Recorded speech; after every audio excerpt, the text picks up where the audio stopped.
Bureaucracy کو جو ہے اتنا ہی خود سر کر قوم کو مبارک ہو. قوم نے اپنا حق ادا کیا ہے اور یہ قوم کو سزا دے رہے ہیں اپنے ناکردہ گناہوں کی.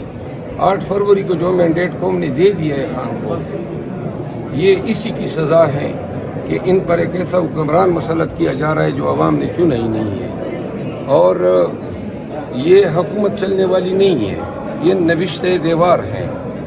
نہ یہ سیاسی استحکام لا سکتے ہیں. معیشت زبوال ہے. اب IMF کے لیٹر لکھنے پہ ان کی چیخیں نکل رہی ہیں. اگر IMF نے قرضہ ہی نہیں دیا تو یہ کس منہ سے پاکستان کے عوام کو کا سامنا کریں گے؟ یعنی کہ قرضہ ملے گا تو ہم حکومت چلائیں گے. آپ کا اپنا روڈ میپ کیا ہے؟ آپ نے کس طرح ریونیو جنریٹ کرنی ہے؟ اتنا بڑا ملک ہے، اتنے بڑے وسائل ہیں. عوام یہاں پہ ٹائکونز انڈسٹریلسٹ جو ہیں وہ حکومت سے زیادہ مالدار ہیں. میاں صاحب کو پہلے بھی یہ جملہ تھا کہ مانگنے نہیں آئے میری مجبوری ہے. میاں صاحب نے پہلے بھی ایک بار کہا تھا کہ مانگنے نہیں آئے میری مجبوری ہے. لاسٹ ٹائم قرضے کے حوالے سے آپ بات کر رہے ہیں.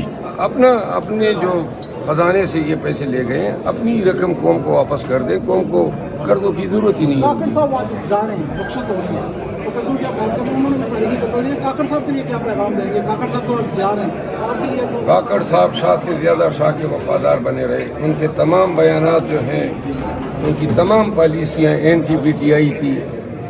انہوں نے پاکستان کی تاریخ میں پہلے یہ وزیر اعظم گزرے ہیں جنہوں نے کیئر ٹیکر وزیر اعظم کے منصب کی تحقیر کی ہے. ان کے دور حکومت میں پاکستان تحریک انصاف کے ساتھ جو ظلم و جبر ہوا اور جو قانون پامال ہوا، جس طریقے سے ہمیں الیکشن میں حصہ نہ لینے دیا گیا، کاکڑ کا نام یاد رکھا جائے گا. اور میں افسوس سے کہنا پڑتا ہوں کہ پشتون ہونے کے باوجود بھی انہوں نے جس انداز میں حکمرانی کی ہے وہ ایک سیاہ باب ہے جو پاکستان کی سیاسی تاریخ میں لکھا جائے گا. شکریہ. نہیں ہے، قوم کا خون کھا رہے ہیں، پی رہے ہیں. ساری عمر یہ نہاریاں چیری پائے انہوں نے خود بھیکائی ہے اور قوم کے خزانے کا بے دریغ استعمال ہے. یہ کبھی بھی یہ ناشتوں کے کھانوں کے بل اپنے جیب سے ادا نہیں کرتے ہیں. وزیر اعظم کا آج انتخاب ہونے جا رہا ہے. ہرا کے تو وہ تو بائیکاٹ کر دیا ہے الیکشن کا. کس نے؟ مولانا صاحب نے.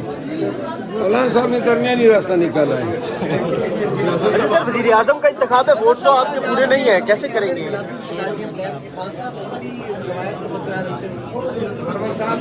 آپ اس پاکستان کے ہیرو ہیں قسم سے.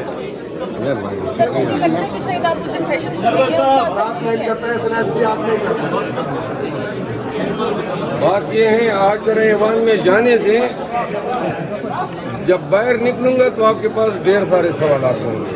کی انرجی تو نہیں ہوگی اگر ناشتہ نہیں شروع کریں. کیا تازہ دم ہوں گے. ماحول ایوان کے اندر ان کی ڈکاروں سے ماحول ہی بدبودار ہوگا. دیکھیں جی، شیر افضل مروہ صاحب یہاں اسمبلی میں پہنچ گئے ہیں. یہ شیر افضل مروہ صاحب یہاں اسمبلی میں پہنچے ہیں اور ابھی یہ قومی اسمبلی کے اندر داخل ہوں گے. شیر افضل مروہ صاحب یہاں پہنچ گئے ہیں. یہ مناظر آپ دیکھ سکتے ہیں. شیر افضل مروہ صاحب ابھی یہاں لابی میں پہنچ گئے ہیں اور ساتھ ہی ابھی یہ قومی اسمبلی میں داخل ہوں گے. اور انہوں نے کہا کہ آج جو ناشتے ہوئے ہیں یہ گندے گٹار ماریں گے، اسمبلی کا ماحول خراب کریں گے. یہ مناظر ہیں اس ٹائم یہاں لابی کے. شیر افضل مروہ صاحب یہاں سے قومی اسمبلی میں داخل ہوں گے.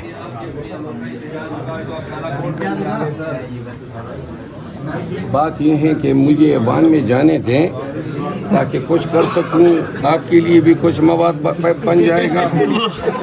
اور ابھی گیا نہیں ہوں.